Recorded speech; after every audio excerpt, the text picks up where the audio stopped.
Hello everybody, thanks for watching. I'm Dave. Merkabah Academy is now entering the final lap of our new site, and we are racing towards the finish line. This is the final sale. Never Pay Again membership is now only $9.99. The flash drive is $39.99 and comes with Never Pay Again membership. We also added many new courses to our site. Say hello to Zinja and Jabari. Hello everyone, my name is Zinja. And I'm Jabari. We will be your African Studies teachers here on Merkabah Academy. Africa is the second largest continent, known for its vast and diverse landscapes, from the Sahara Desert to the rainforest of Central Africa. The continent is also known for its wildlife, with the savannas of East Africa being home to iconic species, making Africa an important and unique part of the world. We will cover a wide variety of ancient African studies and use many of the teachings from Merkabah videos. We will also cover many books and primary sources on our journey, and we'll use many notes from history's greatest scholars and researchers. We will be here to instruct you and read most of the course materials. This will make the courses more easy to follow. We can't wait to work with you. See you at the Academy. Merkabah Academy full site is coming soon and will be the only conscious social media site available. Our members will have the best experience in online gaming and learning. Our retro gaming will offer some of the best titles in retro games, all of the best arcade and console games from our childhood, and more. This will be one of the funnest online learning and gaming experiences available, and our classroom competitions, contests, and tournaments will make it a challenge to climb the leaderboard. Merkabah Academy will be a global social media site, and we will provide our best in online security. The last site had many spam and solicitor accounts, and we want to make sure we protect our users' data and private information. To do this, we will no longer offer free accounts. Once the full site launches on September 18th, all new registrations will be required to pay a registration fee of $49.99, and there will be a 3-day money-back guarantee if you choose to drop out. However, this registration will not come with full Podia access or blue check verification. Eliminating free accounts will protect the site and ensure that our users are surrounded with like-minded people. This final sale will end Sunday and will not be offered again. Merkabah Academy will feature many easy and challenging time quizzes. Challenge your friends or classmates and earn points to help you climb the leaderboard. If you already paid for Never Pay Again membership, don't worry if you don't see your blue verified check yet. It will be there shortly or when the full site launches. On behalf of Merkabah Academy, we want to thank you for your membership support and patience. We are working hard to bring you the greatest conscious social media experience available. Please note that the site will shut down on Sunday for updating and will relaunch September 18th. All new users will be allowed to register on September 28th. Thanks for watching and see you at the Academy.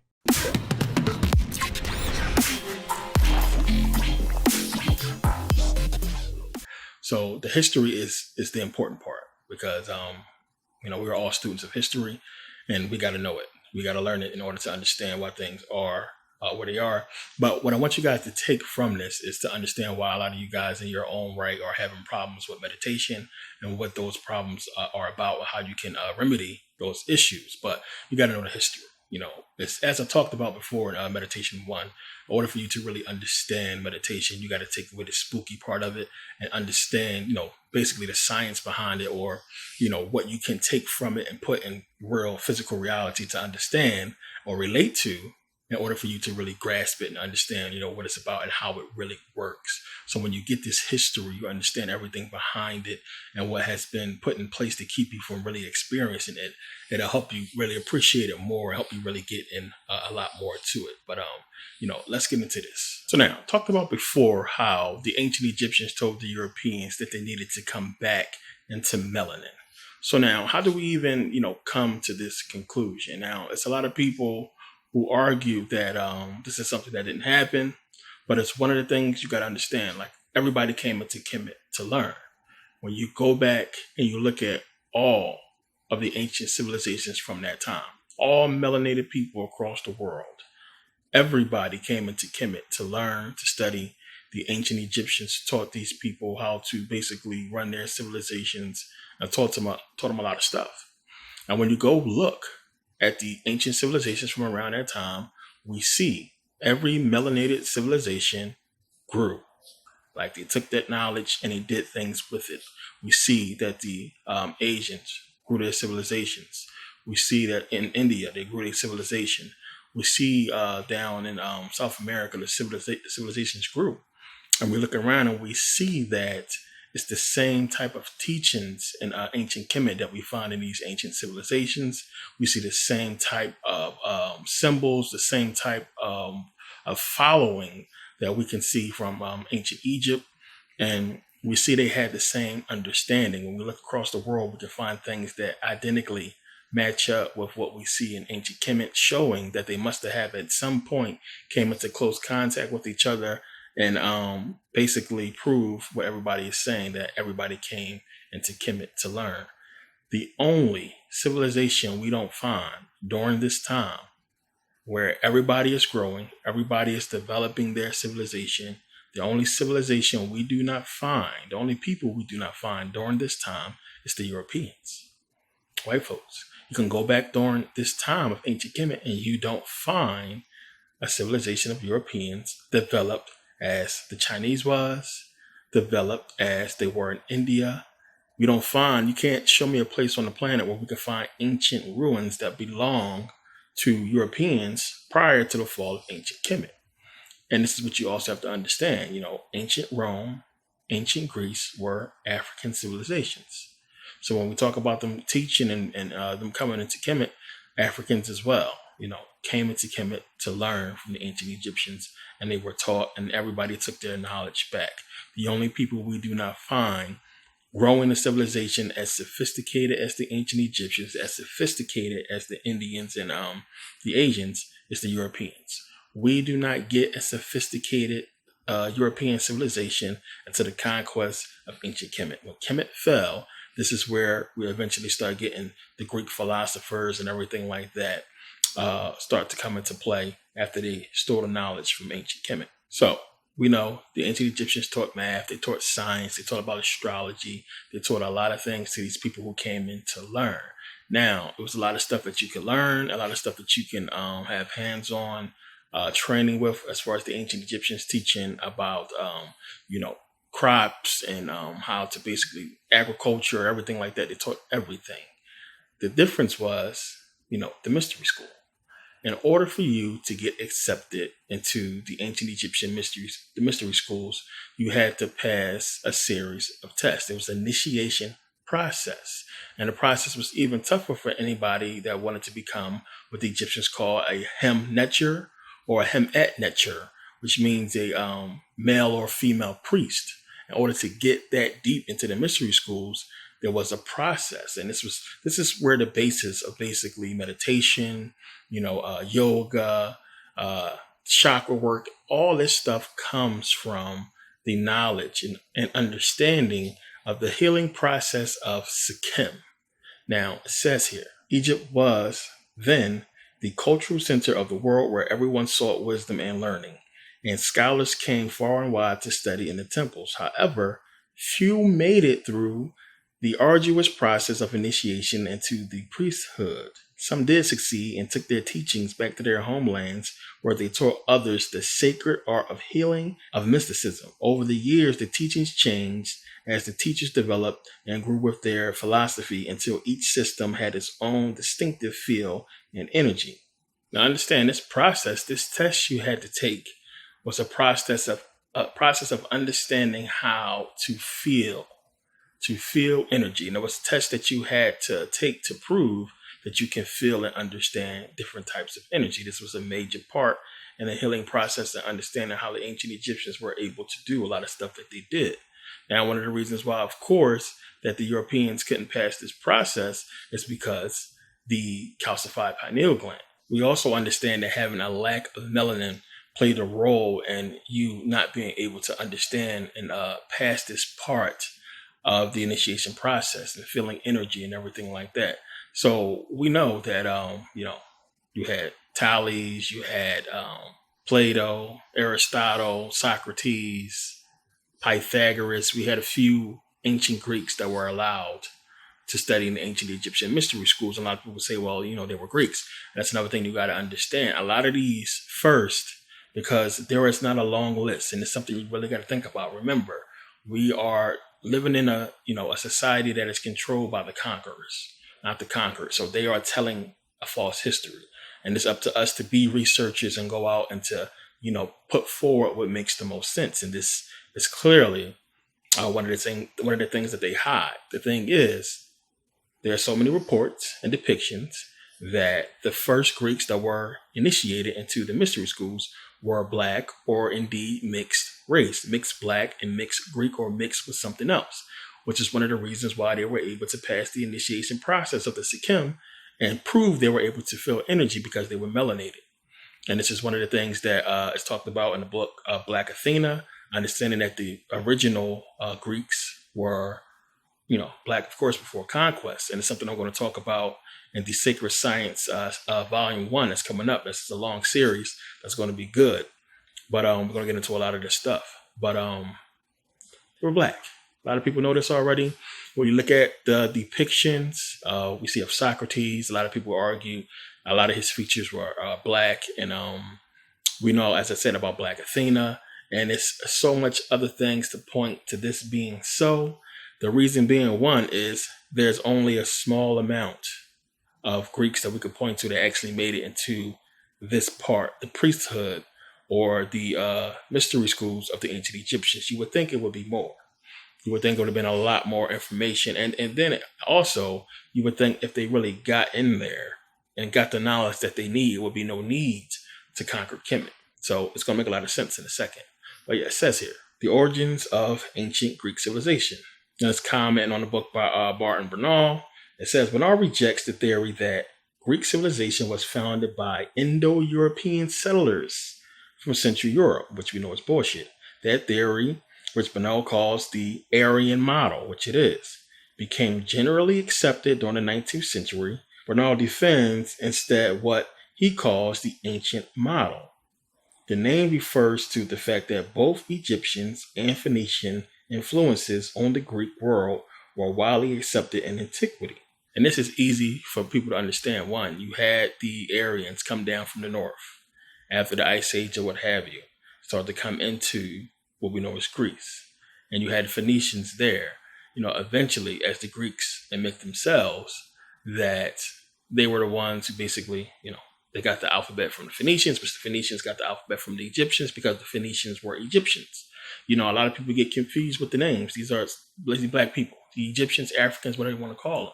They, of course, was in that area. There's no reason for anybody to think otherwise, because we got to understand, one, if you're talking about Heraklion, which was that port, and we're talking about ancient Egyptians, Northern Africans being in that part of Africa for who knows how long. Of course, they would have, went north. Of course, they would be able to cross the Straits of Gibraltar to get over there from Spain and be in Europe, which they was. And if you ever flew from Egypt to Greece, it's not that far of a flight. It's really quick. You can fly right over there. Sailing, you can see how quick it would be to sail right across that area. It wouldn't take that long at all on a boat. I flew back and forth between the two a few times. It wouldn't take them that long at all. But of course, they was in the area. And when you understand, the wars that happened, and when they came down and started to basically mix in and blend in with the ancient Greeks, how you got these mixed, Africans and Greeks, or white people, Aryans, and that's how they were basically infiltrated themselves into ancient Greek society. So understand, the Europeans that were too far from melanin could not be, initiated into the mystery schools. They couldn't get in. They couldn't pass the initiation. They couldn't pass the process. So eventually we know the Aryans, what they would have been called at this point, would go and mix in with every melanated civilization across the planet. And it's something you got to think of, connect the dots. You're in Kemet. You cannot get this information. You can't get into the deeper parts of the mystery school. So you remember that, well, wait a minute, these other races of people, these other groups of Africans, these other people who came into Kemet to learn, well, they got initiated. They got in. Let's go to these people and see if we can get in, which they couldn't get in as well. The mystery schools, even still, they taught what they taught, but it's not 100% clear exactly what the ancient Egyptians taught them or how much they taught them. But we can see from the structures and, what they have in these civilizations, like, in China and down in South America, it's amazing information that they must have learned from the ancient Egyptians. So they went to basically try to learn from them. They couldn't get in. They mixed in with everybody. They mixed in with, Chinese, came into India and basically took over and mixed in with them for a while. And we understand the whole concept. I talked about this in Buddhism series about what happened once the Aryans came in and how they basically claimed they created Hinduism, Buddhism, or what have you. And a lot of this was going on. So we have to look at this. And again, you have to understand, go look around the world. We see during this time, we see melanated civilizations showing us the same type of knowledge and information that we see in ancient Kemet. And we see that there is a comparison of the knowledge all around the world as it is in ancient Kemet. And we know that these people came into study and were taught by the ancient Egyptians, which everybody talks about. But then you see nothing from white folks until the fall of Kemet. Something to think about, piece this together. You also have to understand them not being where they need to be at physically. They couldn't really understand spirituality. They couldn't really understand what the ancient Egyptians was talking about or why certain things was even important. Imagine trying to get into this mystery school and you can't grasp the fact that you can't get in because of something that you should be able to do that these other people are able to do. They couldn't understand it. They couldn't wrap their head around it. And I'm going to show you guys in the Sacred Science series about, one of the reasons why this was possible, and also how Greek mythology, and this is another big thing. We talk about Homer and a lot of the ancient Greek writers back then. You got to think about who these people really was. So I'm going to show you guys how, when we're talking about Greek mythology, when we're talking about all these characters, Zeus and Zeus and Prometheus and all these other people, that the pantheon of Greek mythology, these people, these beings were created by the Black Greeks, which makes a lot more sense to me when you understand what we're going to get into. They created these Greek gods. And it's going to be hard for people to accept this. But again, one of the questions you got to ask yourself, if you created, the pantheon of Greek mythology, I'm talking about the Greek gods, powerful as they is, all the stories, the mythologies and everything, if you created them, why would you then later, if you're trying to, bring people into the understanding of the whole Hellenization process, the whole Greek process. Now, as I talked about before, we know the ancient Egyptians understood a lot of it, but it makes more sense to understand that if these people that they were trying to force this stuff on understood it, but the reason why they understood it is because they created it. That makes a lot more sense, and that's exactly what it was. So think about it. If you're trying to push Greek culture, the Greek gods, onto civilizations of people, why would you not then use the pantheon of Greek gods if you created them? Why would you create Serapis? Why would you then go and dress like Egyptians instead of dressing like Greeks if you are the Greeks that created these powerful Greek gods? Think about that. If you have Hermes and Zeus and all these powerful Greek gods that's supposed to be white in your image that you created, why would you not push them as being the face, the forefront of your Greek religion? Think about that. Now, when we come in out of Greece, remember later the Greeks, if you look in Greece, what are they talking about? What are they worshiping? They're not worshiping Zeus. These Greeks is religious. They're Christians and Jews and Muslims. They're not into Greek mythology. They're not following the pantheon of the Greek gods that they supposedly created. Makes more sense when you begin to understand. But we're going to get into that in sacred science. But we got to look at that and understand, creating Serapis and why it would make more sense for them to go ahead and double cross and stab the Egyptians in the back who did so much for them, it will make more sense. I mean, everything starts to come together when you think about the Egyptians helping to build the temple of Delphi and the temple of Zeus. It makes more sense them taking the time to do this if they were the ones that created it in the first place, black people. And why then, when it was destroyed, the Greeks never rebuilt it, still in ruins. They never tried to fix it, still in ruins. During the entire Hellenization process, they do not push, these Greek gods. They don't push them across to everybody to try to force it onto the people. It's Serapis. It's something entirely different from what you would expect if you came up with the pantheon of Greek gods and Greek mythology. So now it's funny when you go back and start to understand the Greeks after the fall of Kemet, once they conquered, and how they ruled and how they set up their civilization, and that their whole thing, their whole philosophy about, Greece and how they was going to run everything was based on rationality. What makes sense? What's the best thing to do? What makes sense? And anybody that's basing stuff off of, rationality, what makes sense, shows you one that they don't have a sense of spirituality. Now, when you take something that should be dealt with on a spiritual level and you don't deal with it spiritually at all, instead you attack it on a rational level, you change the energy of that spirituality. You change the energy of spirituality into something else. And for the Greeks, what they did, they basically changed the energy of spirituality into the energy of materialism, because to them, stuff didn't make sense to do so for spiritual purposes, when to them, survival and everything that really was important had to do with material. Eat, build, stay warm, so on and so forth. So it's like, what is the point of doing this to cultivate what? If I can't grasp something spiritually, I got to worry about the physical, what I can experience, what's going on right now. So they basically based everything on the rational level of materialism. And in doing so, they created this energy of materialism.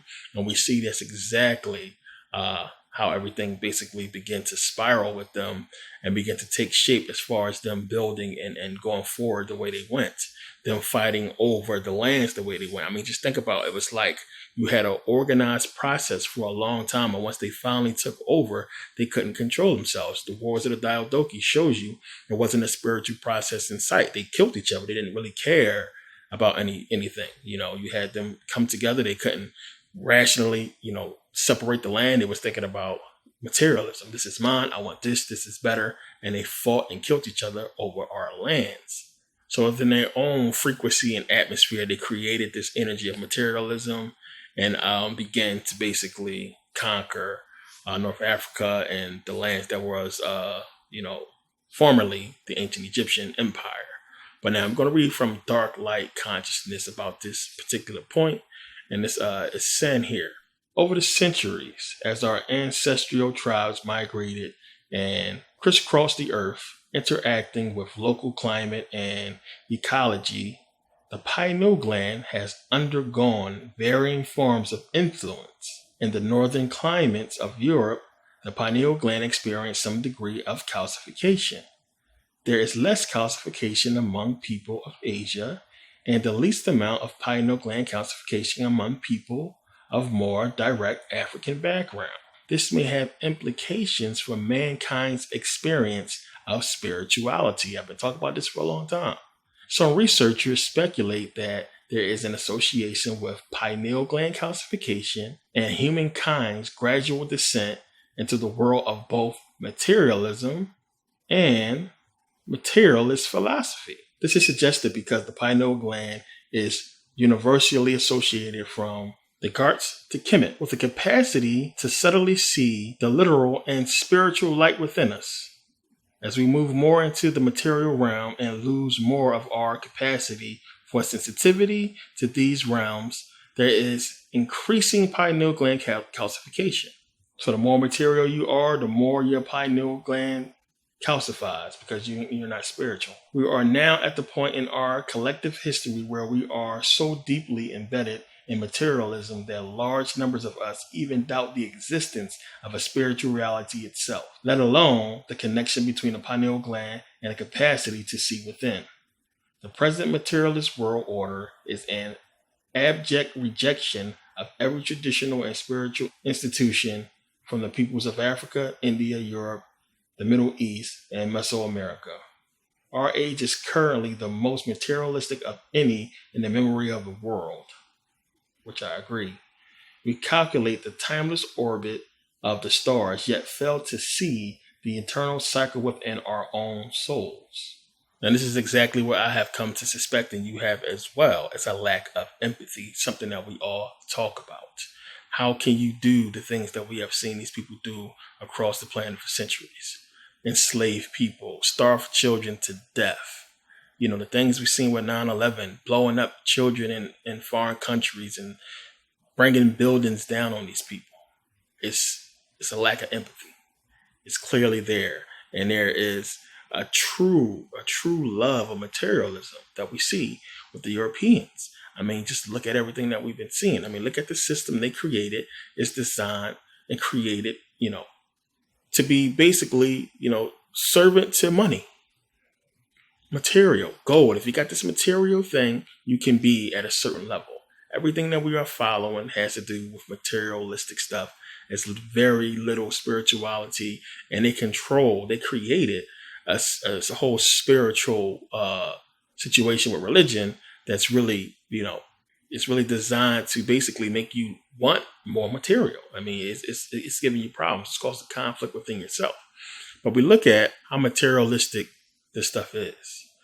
If you ever watch, I always talk about Mekum, the car auction, how these people can watch people starve to death in the street, kids starving to death, but go and bid, $1 million on the car that they're not really going to drive. We see this all the time. It's materialism. Everything is based off of it. How these people can basically, if you ever watch the show American Pickers, I talked about, these people be having, very expensive, rare cars and bikes and a lot of items that they don't want to part with, at all. They don't want to let it go. Dude come in there and be offering them all kinds of crazy money. I don't want to sell. It is more love in the material than it is, for the person. We see that how they are with animals because it's something that they can control. They love dogs more than they love humans. They love animals more than they love humans. They'll let a human, they'll march up and down the street for animal rights, right next to a bunch of homeless people that starving to death on the street. So how was you putting so much time and effort and organization into, animals than human people that you can help and put back on their feet quickly? But they don't do it. There's more love for the animal because it's something that they can control and possess. Plain and simple. We see that with materialism and everything. Everything that they do. It's a materialistic, world that they live in, and everything is based off of that. And it just seems to be more important than true spirituality. And we see that itself, to put the value, so much value in materialistic things and to base a society off of material rather than spirituality is something, that you gotta not have any feeling for in order to do so. That's why I talked about before how we see Black people in church getting the Holy Spirit, the so-called Holy Ghost, and, getting real spiritual. The same stuff we see in Voodoo. We never seen Europeans do this. Never seen white folks do this. We never see them get that emotional, that feeling when it has to do with spirituality as it pertains to, energy, religion, anything. That spirituality is not there. And we see how it's falsified with people like, Benny Hinn and all these people, these television evangelists that go around fraud and faking it for the money. Because that's basically what it's about. Everything that they do, the reason why they are in the position they are in and structured the way they are, because they put more energy into the material than spirituality. We are way more rational and more understanding because we're like, it's not that serious. I'm not going to pay all this money for no car. I'm not going to pay all this money for that. And it's what they're changing within us, as you can see with hip hop culture. But it's deep when you really start to think about it. It makes a lot of sense when he's talking about the calcification of the pineal gland and how it directly has to do with the lack of empathy and you wanting more material and being more caught up in the materialistic realm. Now, again, I know it's a lot of people who don't like to talk about melanin, and they don't get caught up in that whole conversation. A lot of people think we just make too much of it. They don't understand the importance of it. So as I showed before with Dr. Carl Marat talking about chagas, I want you to watch this clip and understand how important it is.